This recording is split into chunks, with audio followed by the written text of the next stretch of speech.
Navy chief Dinesh Kumar Tripathi और army chief Upendra Dwivedi दोनों एक ही स्कूल से पढ़े हुए हैं। स्कूल के दिनों से ही दोनों के बीच दोस्ती भी पक्की है। लेकिन आप जानकर हैरान हो जाएंगे कि ऐसा पहली बार हो रहा है जब एक ही स्कूल के दो दोस्त आर्मी और नेवी के चीफ बने हैं। इनकी कहानी, इनकी दोस्ती सब कुछ बेहद दिलचस्प है। तो आइए जानते हैं भारत का गर्व बढ़ाने वाली सेनाओं के प्रमुख दिनेश कुमार त्रिपाठी और आर्मी चीफ उपेंद्र द्विवेदी की कहानी को। नमस्कार, मेरा नाम है कनुप्रिया सत्तन और आप देख रहे हैं अमर उजाला। मध्य प्रदेश के विंध्य की माटी में जन्मे सतना जिले के दिनेश त्रिपाठी भारतीय नौसेना में रियर एडमिरल के पद पर पदस्थ थे। उन्हें बीते कुछ महीनों पहले ही नौसेना का प्रमुख बना दिया गया। दिनेश त्रिपाठी को नौसेना प्रमुख बनाए जाने के बाद विंध्य के लोगों ने खुद को गौरवान्वित महसूस किया। अब रीवा जिले के रहने वाले भारतीय सेना के लेफ्टिनेंट जनरल उपेंद्र द्विवेदी को उप सेना प्रमुख के पद से पदोन्नत करके सेना प्रमुख बना दिया गया। नौसेना प्रमुख दिनेश त्रिपाठी और सेना प्रमुख उपेंद्र द्विवेदी दोनों ही सैनिक स्कूल के छात्र थे। दोनों एक ही कक्षा में पढ़ते थे। भारत के सैन्य इतिहास में पहली बार ऐसा हुआ कि सेना और नौसेना प्रमुख एक ही राज्य के, बल्कि एक ही स्कूल के, और इतना ही नहीं, एक ही बैच से हैं। इन दोनों की दोस्ती ऐसी थी कि ये दोनों कक्षा में भी एक ही बेंच पर बैठा करते थे।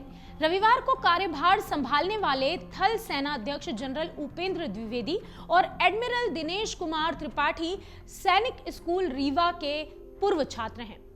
वो 1973 बैच के थे। उनकी कहानी खून के रिश्ते से परे कुछ भाइयों जैसी है। आपको बता दें, रीवा सैनिक स्कूल ने अब तक 700 से ज्यादा सैन्य अधिकारी तैयार किए, जिनमें कम से कम 25 जनरल रैंक के हैं, जिनमें से 2 अब तक 4 सितारा सेवा प्रमुख हैं। सैनिक स्कूल रीवा के सीनियर मास्टर और RS पांडे ने कहा कि यह हमारे लिए, हमारे स्कूल और हमारे राज्य के लिए बहुत गर्व का क्षण है। पहली बार ऐसा है कि सशस्त्र बलों के 2 विंग के प्रमुख सहपाठी और स्कूल के साथी हैं और एक ही राज्य से हैं। मध्य प्रदेश के लिए तो ये गौरव की बात है ही। खैर, बता दें कि स्कूल के प्रिंसिपल को उस समारोह में भी आमंत्रित किया गया था जहां जनरल द्विवेदी ने भारत की 1.3 मिलियन की मजबूत आर्मी का कार्यभार संभाला। उनके कई सहपाठी भी वहां मौजूद थे। जनरल और एडमिरल के सहपाठी प्रोफेसर अमित तिवारी ने बताया कि हमारा बैच बहुत ही घनिष्ठ परिवार है।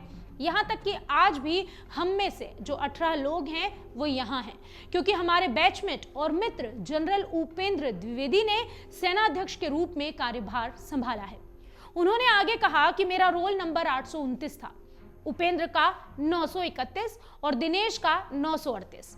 रीवा में स्कूल ऑफ लाइफ साइंसेज के पूर्व डीन और वर्तमान में TRS कॉलेज रीवा में कार्यरत प्रोफेसर तिवारी ने कहा कि वे दोनों बहुत अनुशासित, अत्यधिक केंद्रित और विवादों से हमेशा दूर रहा करते थे।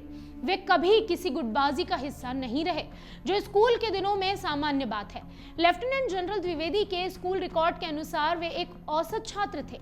बचपन में शरारती और जम्मू कश्मीर राइफल्स में एक युवा इन्फेंट्री अधिकारी के रूप में आक्रामक लेफ्टिनेंट जनरल द्विवेदी ने अपने शानदार सैन्य करियर में बहुत महत्वपूर्ण पद संभाले। ऑपरेशन रक्षक में एक बटालियन की कमान भी संभाली और डायरेक्टर जनरल इन्फेंट्री बनने से पहले ऑपरेशन राइनो में एक सेक्टर की कमान भी संभाली।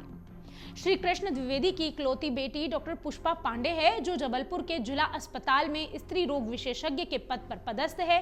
उपेंद्र द्विवेदी जो हैं वो वर्तमान में भारतीय थल सेना में लेफ्टिनेंट जनरल के पद पर पदस्थ हैं। दरअसल नए सेना प्रमुख बनने वाले उपेंद्र द्विवेदी रीवा जिले के गढ़ स्थित मुडीला गांव के रहने वाले हैं। उपेंद्र के पिता श्री कृष्ण द्विवेदी प्रदेश के पहले माइनिंग अफसर थे। उनका सपना था कि तीनों बेटों में एक बेटा डॉक्टर, दूसरा बेटा इंजीनियर और तीसरा बेटा सेना का अफसर बने। तीनों बेटों ने ऐसा करके दिखाया।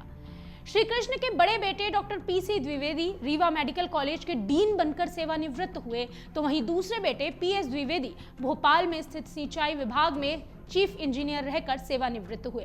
अब तीसरे बेटे उपेंद्र द्विवेदी भारतीय सेना में लेफ्टिनेंट के पद पर अपनी सेवाएं दे रहे हैं और अपने पिता का नाम रोशन कर रहे हैं। इस कहानी पर आपकी क्या राय है, कमेंट बॉक्स में हमें जरूर बताएं, क्योंकि ये कहानी सिर्फ कहानी नहीं, मध्य प्रदेश का मान बढ़ाने वाली हकीकत है।